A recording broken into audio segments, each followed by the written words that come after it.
Okay, cool. So, yeah. Is there any things you tell your clients that have a higher cholesterol or unsafe cholesterol that you find to avoid? Fatty foods in some way. I mean, we all need some animal fats, but really fatty foods. We try to have them maybe do the white meats if they can. We try to have them use olive oil or avocado oil. And then exercise. Really, it comes down to exercise. Yeah, I mean, I think that's a huge thing. Most people are inactive, especially with their job, and they're more sedentary. And then olive oil and avocado oil, they're really good oils as long as they're not heated. But I don't know if you've heard this one, that there's more olive oil on the shelves than there are olive trees. Really? No, I didn't know that. And so they're finding out that most of these olive oils are actually fake. Wow. And so they're mixed. And there's also a different burn rate on the avocado olive oil. And then also even the glass. If really? It's not a darker glass, it messes with it. It causes. That's why canola oil is so unhealthy, because it sits on the shelf. It's plastic. It's clear. Yeah. And if you look at real expensive olive oil, what is it in?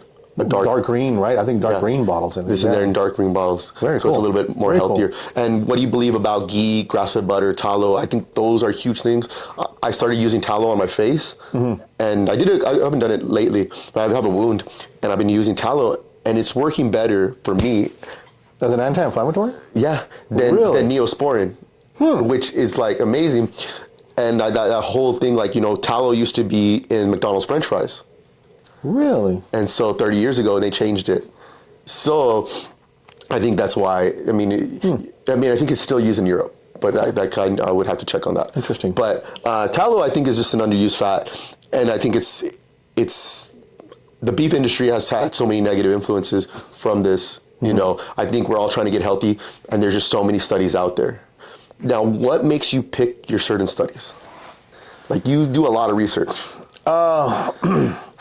Number one, reputable websites, certain websites, for example, like UpToDate or Hippocrates, Medscape. But I look at population size. Okay. That's the big one. And then I look at what the risk of, if it's a true study, if a true positive study, that there's not some risk where it's a false positive or false negatives. But that's really how I look at it. I mean, I'm not a statistician, but I really look at population size. And then my academy, American Academy of Family Medicine, does a really good job of weeding out studies that are relevant to primary care. Okay, so that's really cool that you have someone to back up. Yeah. Like, because I think there's just so much information out there. I can probably write something in Google, be like, does coffee make you increase your testosterone? And I'll probably find it. But you know what? The New Year's is coming up. Do you have any tips on how people can become healthier? Because everyone's going to start their New Year's resolutions. What can the average El Pasoan do to be healthier? Everything in moderation. Less menudo, less alcohol. Everyone's going to have a good time and enjoy. But watch the amount of fat you take in, definitely the amount of alcohol. This would be a good time as a resolution to stop smoking. When you look at insurances and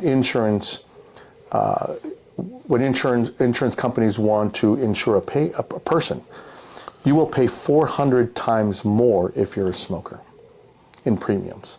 So smoking, reduction of stress, that's one of the big ones. So if you guys can all do that, start the new year with that, I think you'll start the new year healthy.